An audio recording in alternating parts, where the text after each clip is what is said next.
Nos acompañan Juan Francisco Caudillo, analista técnico de Monex, y Alfredo Huerta, director de estrategia de AdValue. Muy buenas tardes, bienvenidos. ¿Qué tal? Buenas tardes, Susana. Buenas tardes, Juan Francisco. Hola, Susana, ¿qué tal? Muy buenas tardes. Un saludo, Alfredo.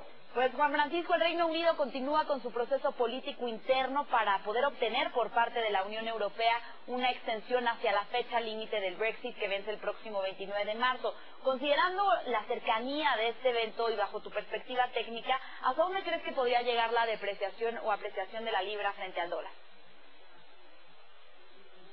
Sí, Susana, muy interesante. Como bien comentas, pues hemos estado viendo todo este proceso interno político en Gran Bretaña, en el Reino Unido, en donde pues no se han podido poner de acuerdo muy bien los políticos para poder tener un acuerdo con la Unión Europea y así poder de alguna manera postergar esta fecha límite que, como bien comentas, se realizaría el próximo viernes 29, o sea, de este viernes al otro, 29 de marzo. En ese tema, pues nosotros en la parte técnica también hemos visto movimientos muy interesantes, ya que la libra había rebotado hasta niveles de 1.34 dólares y ahora pues se encuentra más bien regresando hacia niveles de 1.31. Con esto pues vemos una reacción que ha tenido una validación de resistencia a la libra en ese nivel exactamente de 1.34 y hacia adelante vemos un soporte clave muy importante en 1.28. De romper por debajo la libra de 1.28 nos estaría hablando de un proceso de depreciación de la libra en donde podría ver caídas y superar inclusive el mínimo que hemos visto hasta el momento en lo que va del año cercano a 1.24. En caso contrario, rompimientos por arriba de 1.34 en caso de que favorablemente se pueda resolver algún tipo de beneficio tanto para el Reino Unido como para la Unión Europea, pues estaríamos viendo probablemente un rompimiento de la libra por arriba de 1.34. Sin embargo, nosotros en la parte técnica nos mantenemos escépticos, ya que vemos cómo se ha venido desarrollando un canal bajista dentro de la libra. Además, en la parte del dólar index, que nos estaría diciendo también cómo podríamos estar esperando el movimiento en el dólar frente a todas las monedas, vemos también riesgos de que el dólar index pudiera romper por arriba de los 98 dólares y de darse ese rompimiento, pues nos estaría hablando de debilidad de todas las monedas, incluidas obviamente la libra. Vemos inclusive que el día de ayer con el anuncio de la Fed, el dólar index viene y valida soporte sobre su media de 200 días, algo que es muy importante y que podría estar marcando que la tendencia alcista del dólar index se va a mantener vigente como lo ha hecho durante los últimos meses, luego de que desde principios del 2018, cuando cotizaba en 88 dólares, se mantenga ahora entre 95 y 97 dólares consolidando desde agosto, y eso también es otra de las señales que nosotros vemos que nos podría estar advirtiendo de un próximo rompimiento del dólar index por arriba de los 98 dólares, y en ese sentido probablemente también un rompimiento por debajo del soporte de 1.28 de la libra, que pudiera estarnos diciendo que el proceso de depreciación en la libra pudiera continuar extendiéndose. Con esto, pues será muy importante atestiguar si la próxima semana o inclusive al cierre de esta se puede llegar a algún acuerdo entre el Reino Unido y la Unión Europea. Bien, pues Alfredo, en otro frente, ayer se dio a conocer la decisión de la Fed y la próxima semana pues será la de Banxico. ¿Esperas algo especial en la reunión de la próxima semana y cómo viste la postura de la Fed? Claro que sí, Susana. Bueno, fue importante, si quiere, iniciando un poco con el tema de la Fed, su posición prácticamente muy dovish, es decir, condiciones de permanencia ya en las tasas de interés, en el nivel de tasa de interés a lo largo de este año, la reducción en el balance por parte de lo que son la disminución en los bonos del Tesoro, no así la parte hipotecaria que se mantiene sin cambio hasta ahorita, pues refleja desde un punto de vista ya más de mercado la posibilidad de esa estabilidad que se ha ido aplanando a lo largo de la curva. Ya el bono a 10 años es el que ha visto disminuciones muy cercanas al 2,5%. Nuestro punto de vista ligada con la Fed, con el tema de inflación, previsión de crecimiento menor, es que solamente revisiones desde nuestro punto de vista abajo del 2% como crecimiento de la economía, y por otro lado también un movimiento en donde el bono a 10 años tuviera movimientos de baja importantes, quizá hacia la zona de 2.25, pudiera ser antesala de que la Fed pudiera bajar. Hoy en día lo que estamos viendo claramente es ese aplanamiento de la curva y hasta ahí. Derivado de eso, bueno, el caso de Banco de México, la próxima semana se estará revisando la decisión de política monetaria. Hay gran expectativa de que Banxico dejará la tasa de interés sin cambio. Existe desde luego un balance de riesgos hacia una menor actividad de la economía, una inflación general que relativamente está dentro de los objetivos hasta ahorita, pero una inflación subyacente que no quiere ceder del 3,5%.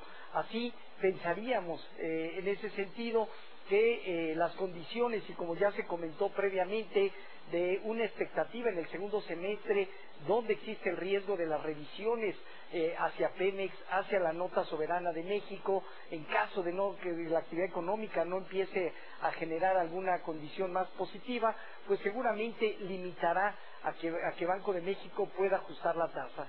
Mi punto de vista personal es que solo que la FED mantenga una expectativa mucho más clara de baja en tasa de interés, Banxico más adelante pudiera hacerlo. De no ser así, el spread promedio de 560 puntos base a lo largo de la curva seguramente se mantendrá vigente. Bien, pues Juan Francisco, ante esta decisión de la FED y las expectativas de su comunicado, bajo tu perspectiva técnica y considerando la tasa del bono de 10 años en Estados Unidos, ¿crees que las tasas se mantengan sin cambios lo que resta del año? Sí, Susana, muy interesante. Realmente, también comentaba Alfredo, pues la decisión de ayer hace pensar al mercado que evidentemente podría no haber un alza de tasas en lo que resta del año en Estados Unidos, y con esto pues se vieron beneficiadas las monedas emergentes, entre ellas el peso, pero además la expectativa de que los mercados pudieran estar, digamos, manteniéndose en una postura favorable en el tema de las tasas. Sin embargo, nosotros en la parte técnica y particularmente observando el comportamiento del bono de 10 años en Estados Unidos, el denominado GT10, nosotros vemos que ya ha presentado una fuerte caída desde octubre del año pasado a la fecha, en donde ha perdido prácticamente 75 puntos básicos. Con esto pasa de 3.25, que es el máximo que vimos hacia el cierre del año, hacia finales del año pasado, a los niveles actuales del 2.5, que coinciden justamente donde se encuentra actualmente la tasa de referencia de la FED, también en el 2.5%. Con esto nosotros pensaríamos que ya el mercado estaría incorporando prácticamente que la FED no fuera a subir tasas este año. Sin embargo, en la parte técnica nosotros vemos que el bono de 10 años en el mercado estaría llegando a una zona de soporte muy importante entre el 2.5 y máximo el 2.35%, y esto pues nos hablaría más bien de que estaría finalizando este proceso bajista en las tasas luego de la decisión de la FED de frenar sus alzas durante este año. Sin embargo, nosotros técnicamente vemos que la tendencia alcista del bono de 10 años en Estados Unidos se mantiene intacta. Con esto, pues pensamos que si bien la FED está teniendo esta pausa dentro de su política monetaria, en la parte de los mercados, el bono de 10 años nos estaría advirtiendo que probablemente se trató meramente de una corrección y que continuará hacia adelante con la tendencia alcista. En el mediano largo plazo tenemos dos niveles muy importantes para el bono de 10 años, una resistencia clave en el 3.15%, que ya visitó a finales del año pasado, y un soporte entre el 2.5 y el 2.35, lo que nos estaría diciendo de corto plazo que estaríamos acabando con este movimiento bajista de las tasas en el mercado y que probablemente ya estaría incorporada la decisión de la FED hacia lo que resta del año.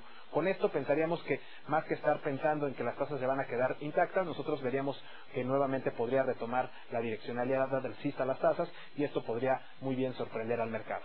Bien, pues finalmente, Alfredo, y brevemente se nos acaba el tiempo, hemos visto una apreciación a lo largo del año en el tipo de cambio contra el ambiente entre calificadoras e instituciones que siguen disminuyendo su estimado de crecimiento de nuestra economía este año. ¿Qué están viendo en el tipo de cambio? Bueno, en términos generales, las tasas de interés, ese gran spread, está beneficiando el movimiento, la entrada de inversión extranjera, sin duda más de 5.500 millones de dólares en mercado de dinero. No obstante, pensamos que ya las condiciones del movimiento estarían, en el mejor de los casos, teniendo hacia 18.65, 18.60, una posición baja, 30 centavos a lo más, y más bien dar espacio a un rebote que quizá llevará meses de nueva cuenta arriba de los 19, 19.50. Así que veríamos apreciaciones más limitadas, la posibilidad de que se estabilice en breve y reacciones al alza en los siguientes meses. Bien, pues muchas gracias por el análisis de esta tarde, Juan Francisco Caudillo y Alfredo Huerta. Que tengan buen fin de semana. Igualmente.